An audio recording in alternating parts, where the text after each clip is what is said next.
Okay, this is an already now this is a question I want you to look at. I'll make use of my example. Now we have h2c2 h3o2 equals to 0.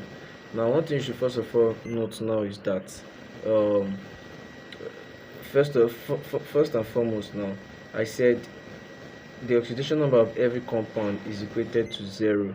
That's first thing you should know. And you are asked to look for the oxidation number of carbon, which is this element carbon. Now you should note that carbon in this compound is different from carbon in let me say na 2 3. Let's say for example, now the oxidation number of carbon here is different from the oxidation number of carbon here, based on the fact that they are of different compound. So you should first of all note that. You should know that first. Now all you need to do is to know the oxidation number of each element. Now what's the oxidation number of hydrogen first? The oxidation number of hydrogen, you can actually, but let me not say you need to know the oxidation number of hydrogen, because there's actually a trick that you use to know them based on their valence number of electron. So you get valence number of electron, meaning the number of electron in the outermost shell. But this does not apply to all of them, because to know the number of valence electron of those elements before you. So hydrogen is having -1 +1, meaning that it's better off giving one electron out. Then oxygen is having -2, meaning that it's needing 2. Sure, you get that trick now. So that's just what it's basically. But not all of them. For elements that are having variable oxidation state, like transition elements have variable oxidation state, meaning that each element can have 4 to 5 oxidation number, depending on the compound.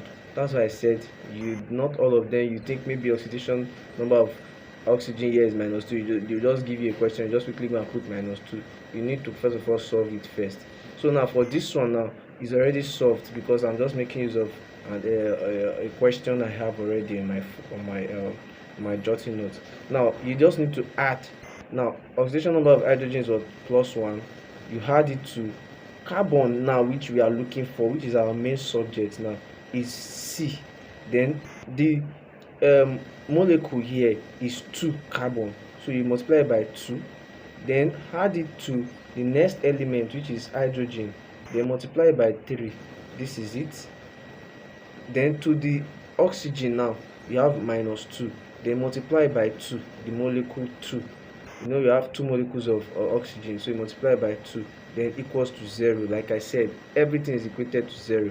There you go, plus you do your normal addition of it. This is -4. So you get -2 times 2 -4, -4 times plus, you have minus. So from here you make all this to one side, like you collect like terms. Then this having an unknown, this having a coefficient, all this you had 0 -1 -3 +4. There you go, 2c equals to -1 minus this, you have -4 + 4. Are you getting now? Then 2c equals to 0. By the time this cancels this, equals to 0. Then c equals to 0. 0 divided by 2 is 0. Now the oxidation number of carbon is not 0, but the oxidation number of carbon in this compound is 0. Take note. So that's just it. So I'll also do another question.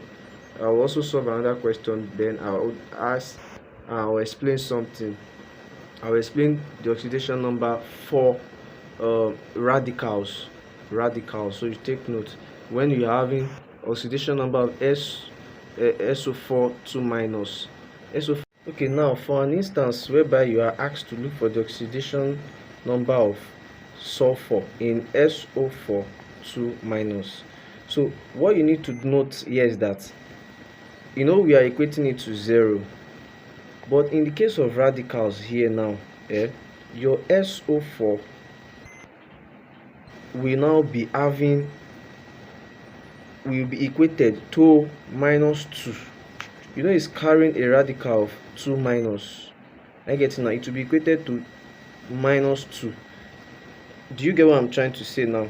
Meaning that this 2 minus, when you're writing it this way, it's written as 2 minus, same thing as minus 2, whichever one, either 2 minus or minus 2. So now when you're solving with oxidation number, when you're solving for oxidation number now,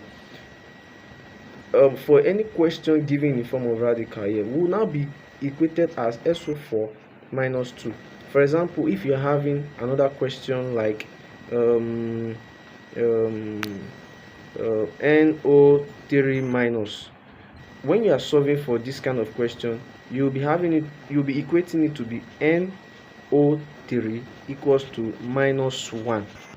Am I making myself clear now? I mean that this minus is just having 1, so it's equated as minus 1. So back to this question now. This is what I'm trying to say now. So we are looking for S, sulfur. So S plus, open brackets, what is the oxidation number of oxygen normally? Minus 2 times 4, close bracket, equals to minus 2. There we now have S plus minus 8, close bracket, equals to minus 2. Open your bracket, S will now be plus times minus 8 equals to minus 2. Collect like times, S will now be minus 2. By the time this one crosses to the other side, becomes plus 8. So your S will now be minus 2 plus 8. You are owing 2 naira, you have 8 naira, meaning that you are having a balance of plus 6. That's 6. So now this oxidation number of sulfur in this question is plus 6. Now this question is for when you're having a radical question, it will be equated to the power of your radical. This same one now, if we are looking for this now, this one will be nitrogen plus minus 2 times 3 minus 1. I get it now. So you'll be having nitrogen to be minus 6 equals to minus 1. At the end of the day, here we'll now be having N equals minus 6 equals to minus 1. Here we'll now be having N to be minus 1 plus 6. So your N will be plus 5. So the oxidation number of nitrogen in this question is plus 5. Do you get it now? So for the oxidation number of